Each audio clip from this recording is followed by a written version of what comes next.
세상의 위로를 찾지 말고 말씀의 위로를 찾게 하옵시고 주님이 주시는 위로를 받아서 승리하는 성도를 되게 하여 주옵소서. 삶을 살다 보면은 아무래도 육을 입고 있기 때문에 환경적으로 어려움이 올 때마다 지치고 힘들 때가 있사오나 주님만 붙잡음으로, 말씀을 붙잡음으로 승리해 나가는 성도들 되게 하여 주옵소서. 오늘 또 이들 심령에 말씀이 박히게 하여 주시어서, 그래서 말씀이 이루가 있게 하여 주옵시고 승리가 있게 하여 주시어서 늘 하나님께 영광 돌리는 승리하는 성도들이 삶의 현장에서 다 되어지게 하여 주옵소서. 예수님의 이름으로 기도드리옵나이다. 아멘. 예수님께서는 우리를 구원해 주시기 위해서 이 땅에 오셨죠. 그런데 예수님께서 이 땅에 오셔서 십자가만 지시고 부활만 하시고 승천만 하신 것이 아닙니다. 십자가 지시기 전 예수님께서 이 땅에 와서 구원자로서 이 땅에 오셔서 이 공적인 삶을, 구원자로서 삶을 살아셨습니다. 그걸 가르쳐 공생애, 예수님의 공생애라고 그럽니다. 이 말은 또 무슨 말이냐? 예수님께서는 개인적인 삶을 사신 것이 아니라 죄 많은 우리를, 인간들을 위해 사셨고 또 하나님을 위해서 사셨다. 그것이 공생의 기간입니다. 또 이 공생의 기간 동안 예수님께서는 천국 말씀을 전하셨고 구원받는 길을 가르쳐 주셨어요. 그건 또 복음의 핵심인 예수님에 대해서 가르쳐 주셨다는 그런 뜻도 됩니다. 그런데 예수님께서 공생의 기간 동안 하늘나라 복음만 또 전하신 것이 아니시고요, 또 각계각층의 사람들과 다양한 교제를 하셨습니다. 이 당시 유대인들은 교제를 잘 안 했는데요, 특히 사마리아인들과는 아주 죄인 취급해서 교제를 안 했어요. 그리고 이방인과도 교제를 하는 데 있어서 선별적인, 선택적인 교제를 했습니다. 특히 오늘 본문에 나오는 이 바리새인 같은 사람들은요, 아주 교제를 아주 선별적으로 했어요. 지극히 선별적으로 했습니다. 이 하나님 앞에 자기들이 의롭다고 생각, 깨끗하다고 생각이 들어가지고 이방인과는 아주 교제하는 걸 꺼려했던 사람들이 이 바리새인들입니다.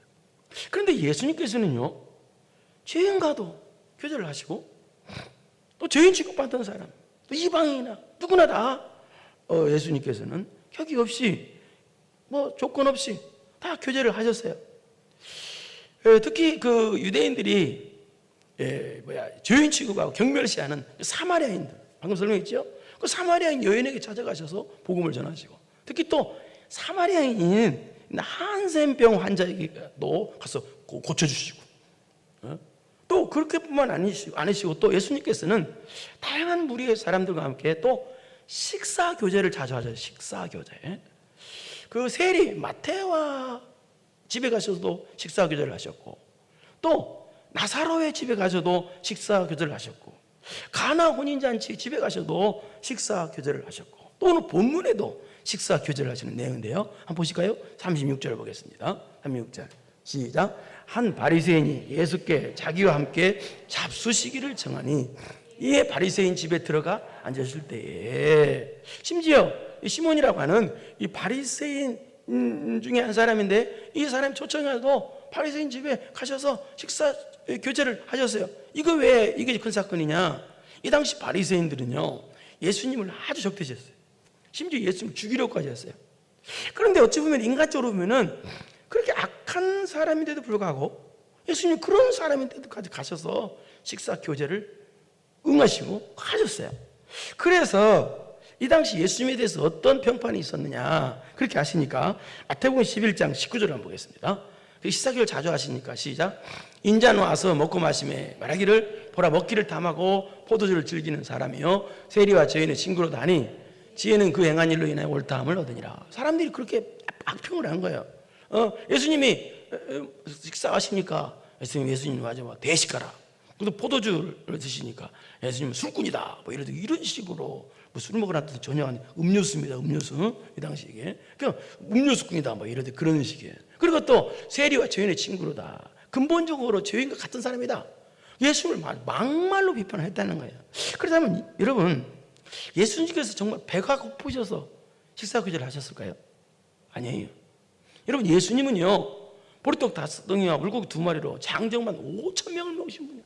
얼마든지 만들어서 드실 수 있는 분이 창조주신데요. 그런데 예수님께서 왜 그렇다면 식사 교제를 그렇게 자주 하셨을까요? 그것은 우리들에게 중요한 사실을 가르쳐주고 있습니다. 이것은 뭐냐면 예수님께서는 누구나 차별 없이 사랑하신다는 뜻이에요. 식사 교제 하신 거죠. 차별 없이. 나 같은 죄인도 예수님을 초청하면 예수님은 부담 없이 오신다는 거예요. 차별 없이, 그 뜻이에요. 그러니까 예수님의 식사 교제는 누구든지 예수님을 원하기만 하면 예수님은 그 사람에게 가셔서 사랑해 주신다. 그것이 예수님이 식사 교제를 하신다는 그 뜻이에요. 여러분 아시겠죠? 그런데 오늘 본문에서 다시 36절을 보겠습니다. 36절. 예수님께서 바리새인이 예수님을 초청했어요. 그래서 예수님이 식사 초청에 응하셨는데, 그렇다면 이 바리새인이 예수님을 정말 사랑해서 예수님을 믿어서 초청했을까요? 아니, 전혀 아니에요. 뒷부분에 보면은 잠시 읽겠습니다만 보면은 예수님을 초청해놓고 냉랭하게 대접했어요. 아주 참 문제가 있는 사람이에요. 그러니까 그런데 추정하기를 그렇게 추정합니다. 예수님께서 이제 많은 이제 환자를 고치고 그러시니까 호기심에서 초청했다. 또 바리새인이니까 예수님을 초청해놓고 뭔가 단점을 발견해가지고 고소할 근거를 찾기 위해서 초청했을 것이다. 그렇게도 보고 있습니다. 그러니까 어쨌든 간에 예수님께서는 이런 악한 바리새인에도 불구하고 예수님께서 식사 자리에 초청에 응하셨다는 뜻은 그럼에도 불구하고 너는 안 사랑했는데도 불구하고 그럼에도 불구하고 나는 너를 사랑한다는 뜻이에요. 그럼에도 불구하고 네가 나를 안 사랑하는데도 불구하고 나는 너를 사랑한다. 네가 나를 안 사랑하는데도 불구하고 그럼에도 불구하고 나는 너에게 진리를 가르쳐주고 싶다. 그런 뜻이에요. 그러니까 예수님의 식사 자리에 초청에 다양한 계층의 사람들로부터 식사 초청에 응하신 것은 바로 누구든지 원하기만 하면 예수님은 찾아가 주시고 사랑해 주신다라는 차별 없는 사랑을 뜻하는 거예요. 그런데 이제 바리새인 집에 초청해서 이제 식사를 하시는데, 그런데 이때 무슨 일이 생겼느냐? 37절을 보겠습니다. 시작. 그 동네에 죄를 지은 한 여자가 있어 예수께서 바리새인의 집에 앉아 계심을 알고 향유 담은 옥합을 가져가서 그 동네에 죄인이라고 소문난 여자가 있었는데, 그러니까 이 여자는 어떤 사람이냐, 어떤 죄를 졌는지는 몰라요. 성경에 안 나와 있으니까. 그런데 이 여자는 동네 사람들부터 저 여자는 나쁜 여자야, 죄를 지었어 가지고 멸시와 천대와 비난을 한 번 받던, 그렇게 비천하게 살고 있던 여자라는 거예요. 마치 너데넬 호손의 장편소설 주공 글씨의 그 여자 주인공처럼 그렇게 죄인이라는 낙인이 팍 찍혀가지고 동네 사람으로부터 천대와 멸시를 받고 살았던 여인이라는 얘기예요. 근데 여인이 향유를 담은 옥합을 가지고 예수님께 왔는데요. 근데 우리가 여기서 잠깐 우리 알아야 될 것은 마태복음, 마가복음, 요한복음에 나오는 300데나리에 되는 향유를 부은 여인이 있죠. 그 여인과는 완전 다른 여인입니다. 본문의 여인은. 그 여인은 나사로의 누이 마리아고요. 근데 오늘 이 여인은 전혀 다른 여인입니다. 내용은 비슷하죠. 향유를 부은 거. 그러나 전혀 다른 여인입니다. 그런데 왜 이렇게 죄인 취급받던 여인이 왜 예수님께 왔냐? 이 잔치자리에 왜 왔는가? 바리새인이 잔치집이잖아요. 그러니까 바리새인이 이 여인을 초청해서 왔을까요? 전혀 아니에요. 왜냐하면 이 죄인 취급받는 여인을 바리새인이 초청하는 자체가 불가능해요. 가능할 수가 없어요. 초청할 수가 없어요. 근데 어떻게 그러면 이 잔치자리에 들어올 수 있게 됐느냐, 이 여인이? 그것은요, 이 당시 잔치자리에 들어올 수 있는, 초청 안 받아도 들어올 수 있는 사람들이 있었어요. 유일한 사람들이 있는데 그 누구냐? 거지들입니다. 거지들은 들어올 수 있었어요. 그러니까 이 여인이 들어올 잔치자리에 초청 안 받는데도 들어올 수 있었다는 것은 거지와 같은 여인이라는 거예요. 그러니까 아주 비천하고 거지와 같은 여인이라서, 아주 비천한 여인이라서 제재를 받지 않고 들어올 수가 있었던 거예요. 그런데 이 여인이 가지고 온 것이 뭐냐? 향유 담은 옥합에서 옥합. 여러분, 이 향유 담은 옥합은요, 이 당시 굉장히 비싼 거였습니다. 그리고 이 옥합 들어있는 향유를 사용하려면 옥합 윗부분을, 목 부분을 깨트려서 써야 돼요. 그러니까 이 비천한 여인이 예수님께 향유 담은 옥합을 가지고 왔다는 것은 자기 전 재산이에요. 전 재산.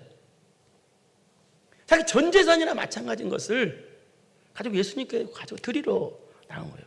왜 이 여인이 이렇게 옥합을 가지고 와서 주님을 깨뜨리기 위해서 가지고 왔을까요? 그것은요, 예수님에 대해서 알았기 때문에 그래요. 알았기 때문에. 소문 듣고 알았어요. 어떤 소문이냐? 예수님은 유대인들이 죄인 취급하는 세리도 사랑하시네? 심지어 세리 마태까지도 제자로 부르셔서 예수님 사랑해 주시네?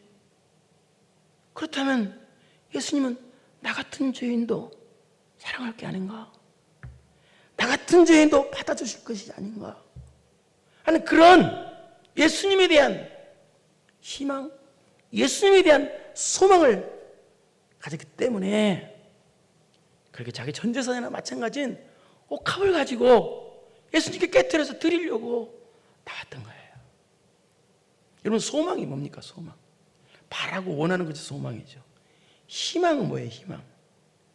내일 일이 잘 될 거라는 기대감 아닙니까? 기대감. 내일이 잘 될 거라는 기대감이 희망 아니겠어요? 예수님 앞에 나가면 예수님만큼은 날 차별하지 아니하시고 날 받아주실 거라는 그 소망과 희망 때문에, 예수님에 대한 소망과 희망이 있었기 때문에, 예수님 앞에만 나가면 예수님은 날 용서해 주시고 날 건져주실 거라는 예수님에 대한 소망과 희망이 있었기 때문에, 그렇게 예수님에 대한 소망과 희망이 있었기에 그 값비싼 옥합을 가지고 예수님 앞에 나올 수가 있었던 거예요. 여러분, 소망과 희망은 예수님에게만 있습니다. 물질적인 거, 육적인 거에다가 소망과 희망을 두면 절대 안 됩니다. 그래서 예수님께 소망과 희망을 가지고 예수님께 나와서 막상 예수님 앞에 서보니까 38절 어떻게 되냐? 시작. 예수의 뒤로 그 발에 떼서서 울며 눈물로 그 발을 적시고 자기 머리털로 닦고 그 발에 입 맞추고 향유를 보니, 자, 전재산 같은 향유를 가지고 막상 예수님 앞에 서보니 눈물부터 나오는 거예요. 눈물을 주체할 수가 없는 거예요.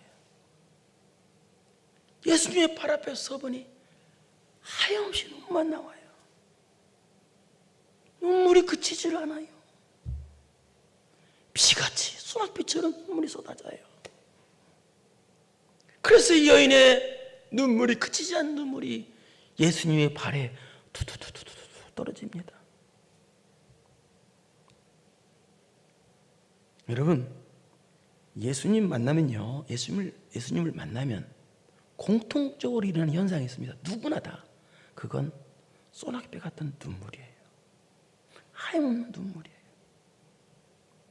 왜? 예수님 만나면 감사와 감격의 눈물을 흘릴 수밖에 없어요. 회개의 눈물을 흘릴 수밖에 없어요. 이 여인의 눈물은 지금 나 같은 죄인 예수님께서 받아주시다니, 그 예수님 받아 그 감격과 감사의 눈물이 나오는 거예요. 다른 사람 같으면 예수님 앞 다른 사람 같으면 나가면 저리가 왜 왔어? 비켜. 그러실 텐데 예수님은 그러지 않냐고 받아주시는 그 예수님 앞에 서보니, 우리도 마찬가지예요. 예수님 앞에 서보면 누구나 다 하염없는 눈물이 나오게 돼 있어요. 그리고 회개하게 돼 있어요. 자신의 죄가 슬퍼지게 돼 있어요. 여러분도 마찬가지이지만 저도 예수님 만나서 2년인가 3년 동안인가 울었어요. 그 예수님을 생각만 해도 찬송만 받아 눈물이 나오고, 밥을 먹어도 눈물이 나오고, 걸어가도 눈물이 나오고. 왜? 예수님의 사랑에 자신을 비춰보니까 내 죄가 슬퍼지고 회개가 되고. 그러니까 이 여인의 눈물은 지금 예수님 앞에 나 같은 죄인을 구속하러 오신 그리스도에 대한 감사와 감격의 눈물, 감사의 눈물, 감격의 눈물, 그리고 자기 죄에 대해서 죄가 슬퍼지거든요. 예수님 만나면요, 자기 죄가 지은 죄가. 그래서 그 눈물이었어요. 이상합니다. 여러분, 예수님 만나면 눈물이 나오게 돼 있어요. 예수님 만나면 그렇게 나오게 돼 있어요. 자동이에요, 자동. 수도꼭지 들리면 자동으로 나오듯이 예수님 만나면 자동적으로 눈물이 나오게 돼 있어요. 무슨 눈물? 죄에 대해서 슬픔의 눈물이고요. 내가 이렇게 죄졌을까? 두 번째는 뭐예요? 감사하고 감격의 눈물이에요. 나 같은 걸 받아주시는. 그런 눈물이 예수님 발에 떨어지니까 이 여인은 어떻게 했느냐? 그 다음 어떻게 해요? 자기 적시니까 자기 머리털을 풀어서 예수님 발에 떨어진 자신의 눈물을 닦기 시작합니다. 이 당시 유대인의 간습에 의하면 여성이 머리를 푸는 것은 아주 저급한 행동으로 생각했어요. 그러나 성경에 보면 고린도전서 11장 15절인가 보면은 뭐라고 나오느냐? 여자의 머리는 영광스러운 것이다 그랬어요. 그렇기 때문에 머리를 풀어 헤치는 것도 금기사항점 여자가 유대인 입종경에서. 그러니까 이 말은 뭐예요? 풀어 헤쳤다는 말은, 닦았다는 말은 무슨 말이야? 자신의 가장 존귀한 것으로, 자신의 가장 영광스러운 것으로 주님의 발을 닦았다는 말이야. 이 말은 무슨 말이야? 이 말은 예수를 만나니 자신의 낮아지고 겸손해지고 스스로 낮아지고 또 무슨 말이냐? 또 섬김과 봉사일을 하게 됩니다. 자신이 가장 낮아졌다는 거예요. 여러분, 예수님 만나면 사람들은 다 헌신이 자동적으로 나오게 되어 있어요. 여러분도 헌신하고 싶죠? 그죠? 여러분도 예수님 만난 줄 믿습니다. 그러면 여러분도 교회 나오고 싶죠? 그럼 헌신하고 충성하고 싶죠? 그럼 예수님을 위해서 죽고 싶죠? 아멘이 안 나오는 거예요. 그렇게 생기는 거예요. 예수님이 나를 위해 십자가를 죽으시는 생각하니까 나도 주님을 위해서 죽고 싶잖아요. 희생하고 싶잖아요. 그것이 자동적으로 나오는 거예요. 그런 의미가 있어요. 예. 그리고 또 어때요? 그 발에 어떻게 입을 맞춥니다. 입을 맞춘다는 이 말은 무슨 말이냐면 이 복종과 순종의 표시예요. 복종하겠다는 거예요. 그런데 입 맞추는 것이 한두 번 맞춘 게 아니에요. 계속해서 맞춥니다. 어떻게 보통 사람이 발에 계속 입을 맞춰요? 말이 안 되는 거예요. 계속 복종해요. 그러고 나서 어떻게 해요? 향유를 부읍니다. 옥합을 위에 불을 깨뜨려서 향유를 부어. 전제상 같은 향유를 부어. 이것은 향유를 부은다는 것은 존경의 표시입니다. 존경의 표시. 근데 대개는 향유를 머리에다 붓는 건데 이 여인은 발에 부었어요. 이 말은 예수님의 발에 접근하는 것조차 자신은 영광이라는 거예요. 예수님 발에 접근하는 것조차도 자신이 영광이다. 예수님은 나의 가장 소중한 분이시다. 이 말이에요. 이 여인은 지금 예수님에 대해서 알고 복음에 대해서 알고 듣고 알게 되는 게 어떻게 돼요? 예수님 앞에 나아가 감격과 감사의 눈물, 회개의 눈물을 끊임없이 흘렸어요.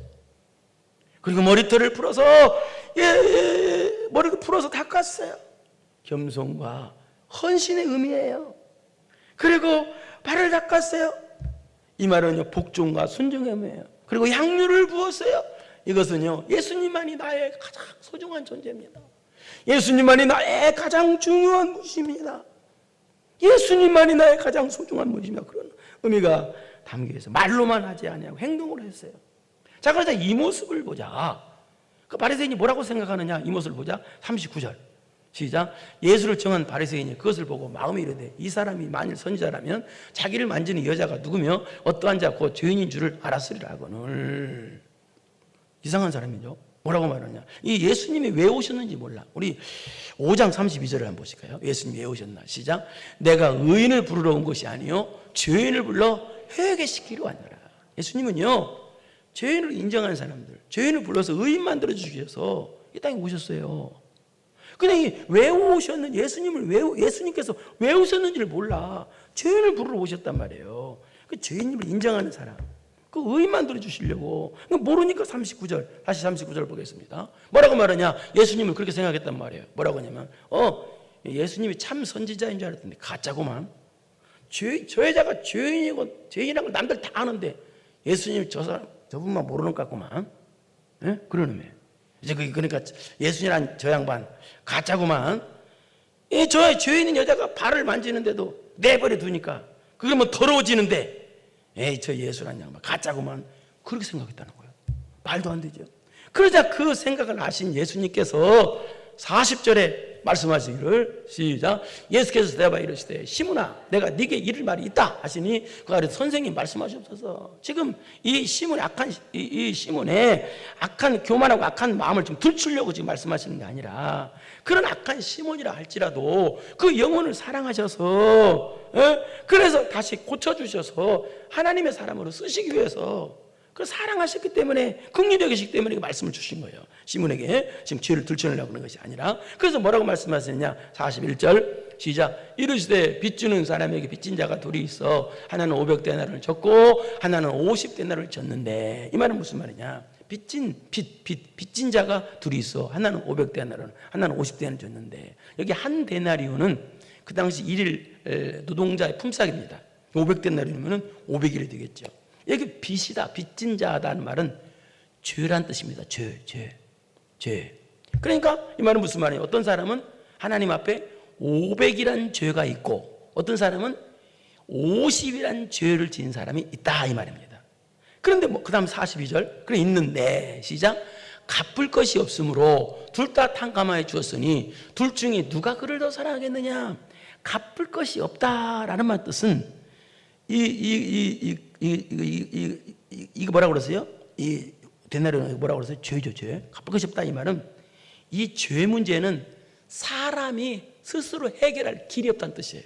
갚을 길이 없다는 뜻은 인간의 힘으로 이 죄 문제는 절대 해결할 것이 없다. 이건 빚은 죄라고 그래서 표시상당을 했어요. 그러니까 인간의 힘으로는 해결할 길이 없다. 다음 어떻게 해야 된다? 탕감하여 주었다. 탕감이 뭐예요? 용서해 주었다는 게 있어요. 그럼 뭐예요? 인간의 죄는 예수 그리스도의 십자가 용서의 은혜로만 해결받을 수 있다 그 뜻이에요. 그러니까 인간의 힘으로 죄는 해결할 길이 없다는 거예요. 없어요. 오직 예수 그리스도의 십자가의 은혜로만 죄는 해결이 된다라는 뜻입니다. 그러면서 이게 무슨 말이냐? 그래서 이 말은 또 그러면 500을 용서받은 사람과 50을 용서받은 사람이 있는데 그러니까 용서받았는데 그러면 둘 중에서 누가 더 용서해 주신 분을 사랑하겠느냐?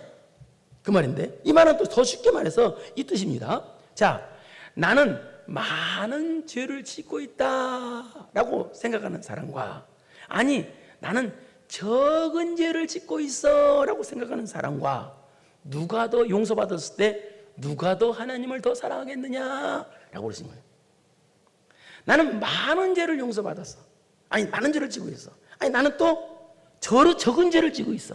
그러면 두 사람을 용서해 줬어. 그럼 누가 더 하나님을 더 사랑했느냐? 그 질문하는 거예요. 그러자 43절 시작. 시몬이 대답하여 이르되 내 생각에는 많이 탕감을 받은 자녀이다. 이르시되 네 판단이 옳다 하시고 상식적으로 대답했어요. 그래서 맞다 그랬어요. 그러면서 44절 시작. 그 여자를 돌아보시며 시몬에게 이르시되 이 여자를 보느냐? 내가 네 집에 들어올 때는 너는 내게 발 씻을 물도 주지 아니하시되 이 여자는 눈물로 내 발을 적시고 그 머리털로 닦았으며.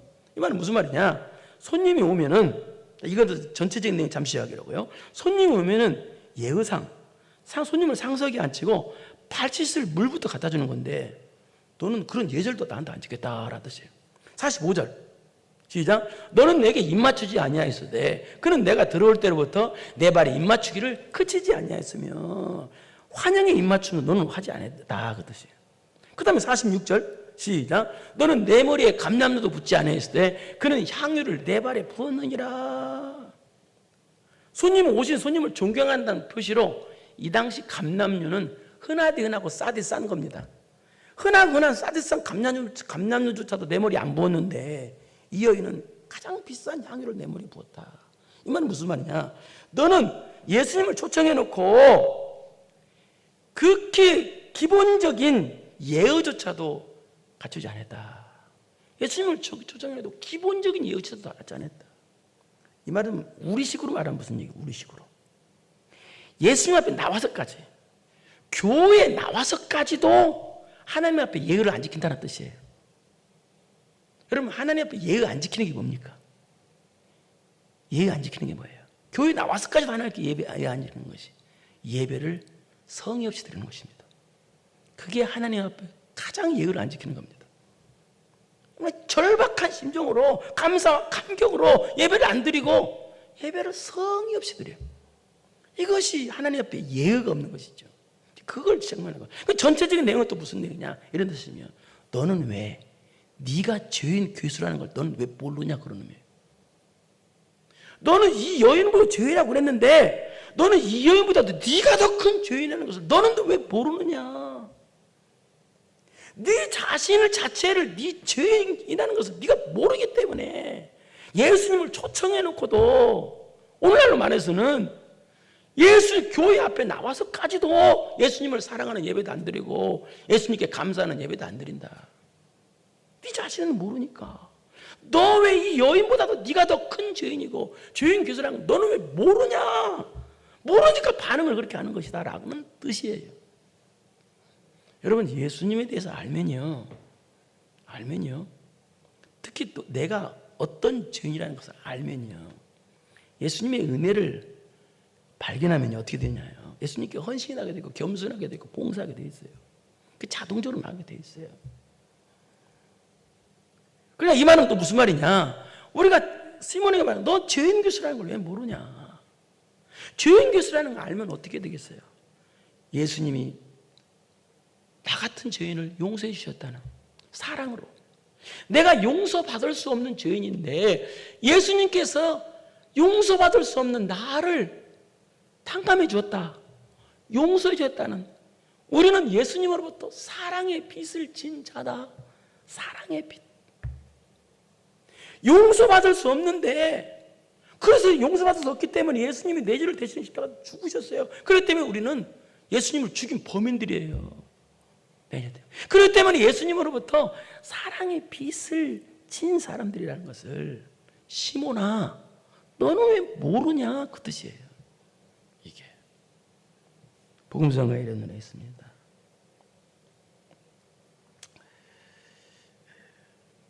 평생 갚아도 빚진 자 되어 주님의 빚진 자 되어 주님 가신 길 택하였건만 눈물만 솟구치네.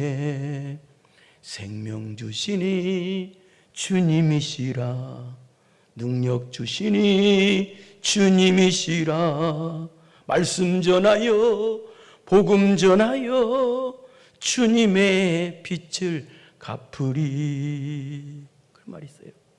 그런 노래가 있어요. 여러분 용서받을 수 없는 죄를 용서받았어요. 우리는 사랑의 빚을 지고 있어요. 그걸 시몬이 모르는 거예요. 그러니까 자기가 죄인 괴수라는 걸 모르니까 자기를 용서해 주시는 주님을 초청해 놓고도 감격이 없는 거예요. 감사가 없는 거예요. 이러므로 40절 보겠습니다. 그 다음 절 47절입니다. 시작. 이러므로 내가 네게 말하노니 그의 많은 죄가 사하여졌도다. 이는 그의 사랑함이 많음이라. 상을 받은 일이 적은 자는 적게 사랑하니라. 이 말은 무슨 말이냐. 이 말은 이 뜻입니다. 내가 죄인 귀수라는 것을 깨달으면요 용서받았을 때 용서받은 감격과 내가 죄인 괴수다 하는 걸 깨달은 것과 비례한다는 뜻이에요. 그러니까 내가 죄인 괴수라는 걸 크게 깨달은 사람은 주님의 사랑도 크게 깨닫는다는 뜻이에요. 그러니까 내가 죄인이라는 것을 작게 깨달으니까 모르니까 예수님 사랑도 모른다는 뜻이에요. 그런 의미예요. 그 다음에 48절 보겠습니다. 시작. 이에 여자에게 이르시되 내 죄사함을 받았느니라. 내 죄사함을 받았느니라. 그런데 방금 전에는 많은 죄라고 해놓고 여기서는 네 죄사함 개인적으로 말하고 있어요. 이 말은 무슨 말이냐. 죄는 시몬에게나 이 여인에게나 사람들 모두에게는 각자가 다 죄가 있다는 뜻이에요. 그런데 예수님께서 지금 선포하고 있습니다. 많은 사람들 앞에서 너 용서받았다. 깨끗한 사람이다. 상을 받았다라고 선포하고 있습니다. 지금 예수님께서 왜 그랬을까요? 이 여인은 그동안 어땠어요?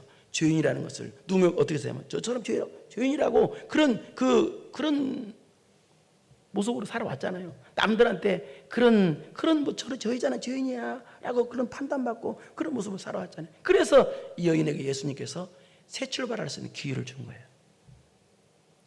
너는 이제 내가 용서해 줬어. 너는 깨끗한 사람이다. 이제부터 당당히 살아라. 너는 기쁘게 살아라. 너 이제 숨어 살지 말고 너는 이제 내가 내 죄를 용서해 줬으니까 너는 당당히 살아라. 여러분 예수님 앞에 나왔으니 여러분도 용서받았으니 당당히 살기를 축원합니다. 예수님은 여러분의 교회는 여러분에게 새 출발을 주는 것이요, 이 말은 예수님은 여러분에게 용서해 주시고 여러분의 과거를 묻지 아니하시고 여러분의 실수를, 여러분의 허물을 묻지 아니하시고 새 출발하도록 만들어 주신 분이 예수님이다, 그 말의 뜻입니다. 그러자 49절 시작. 함께 앉아있는 자들이 속으로 말하되 이가 누구에게 죄도 사하는가 하더라. 이게 이제 영적인 신앙적으로 무지하니까 예수님에 대해서 무지해. 자기를 모르니까 이렇게 비난하고 비편하고 예수님에 대해서 지금 비난하는 소리만 하고, 모르니까 이런 소리 하는 거예요. 그래서 50절 시작. 예수께서 여자에게 이르시되 내 믿음이 너를 구원하였으니 평안히 가라. 평안이 너희 것이다. 하나님 평안이 너희 것이다 라는 뜻입니다. 믿음으로 구원받는 영이 됐고요, 또 평안이, 하나님의 평안이 너희 것이다, 너에게 주어졌다 라는 그런 뜻입니다. 여러분, 예수님은 우리에게 새 출발을 하도록 주신 것입니다. 불안한 새 출발이 아니라 하나님께 주시는 평안함을 주시면서 새 출발을 주시는 거예요. 이 말은 또 무슨 말입니까? 여러분, 사람들은 다 개인적으로 연초가 되면 새 출발을 한다고 하죠. 또 시시때때로 새 출발을 하는 사람들이 있어요. 인간 스스로 새 출발은 불안한 새 출발한 뜻이에요. 그러나 하나님께서 저 용서해 주시고 예수님 만나고 오늘 내가 신앙의 새 출발을 우리 주님이 주실 때는 그 새 출발은 평안한 새 출발이다. 무슨 얘기요? 이 말은 승리가 보증된 새 출발을 주신다는 뜻입니다. 여러분, 하나님께서 주시는 새 출발은 승리가 보증된 새 출발입니다. 여러분, 심령의 신앙의 새 출발이 있기를 바랍니다. 내가 이제부터 신앙생활 잘해야지, 내가 하나님의 영광을 살아야지, 이런 신앙의 새 출발은 여러분이 하는 같지만 주님이 주시는 새 출발입니다. 이 신앙의 새 출발은 승리가 보장된 새 출발입니다. 이 출발이 여러분에게 있기를 축원합니다. 죄악에 썩은 내 육신을 주님이 쓰시려. 우리 이 노래 한번 불러보겠습니다. 죽음의 덫에 걸려있는 몸 주님이 쓰시려 했네. 오늘 이 옥합을 깨뜨려 향유를 부었던 이 여인의 심정으로 돌아가서 이 노래 한번 불러보겠습니다.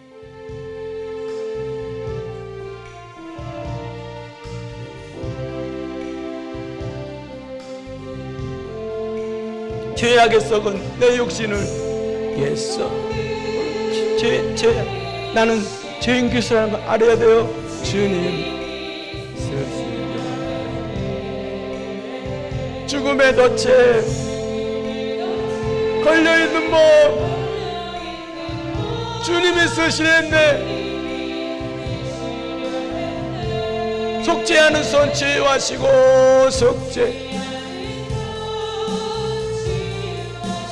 속죄하는 발 치유하셨네. 속죄하는 발 치유해 주십니다. 새 생명 얻은 이 몸 다 바쳐. 여러분, 오늘 새 출발합시다. 신앙의 새 출발합시다. 주님께 영광 돌리리. 먹물로 칠한 내 육신을 먹물로 칠한 내 육신 주님이 희게 해주셨습니다. 십자가 보혈 증거하라고 주님이 새 출발을 주십니다. 보혈 증거하라고 주님이 살리셨네. 기도할 때 음성 주시고 기도할 때에 음성 주시고 찬송할 때에 기쁨 주시니 때에 내 작은 입이 내 작은 몸이 내 작은 몸이 주님의 붙들린 자라 평생 갚아도 빚진 자 되어. 우리는 사랑의 빚을 졌어요. 주님께 주님의 피 사랑의 빚을 졌어요. 빚진 자 주님 가시길 택하였건만 주님 가신 길 택하였건만 눈물만 솟구치니 생명 주시니 주님이시라. 주님이 새 출발하십니다. 새 출발하라고 명령하십니다. 평안을 주시며 능력 주시면서 새 출발하라고 명령하십니다. 이제부터는 다시 신앙의 새 출발합시다. 복음 전하 이제부터 주님의 새 출발합시다. 생명 주시니 주님이시라. 생명 주시니 생명 주시니 주님이시. 능력 주시니 주님이시는 능력 받아서 말씀 전하고 복음 전하는 신앙의 새 출발합시다. 복음 전하여 주님 한번 더 생명 주시니 주님이시라. 아멘. 생명 주시니 주님이시. 아멘 아멘. 능력 주시니 주님. 말씀 전하고 복음 전하는 신앙의 새 출발합시다. 할렐루야. 복음 전하여 주님의 빛을 바꾸리.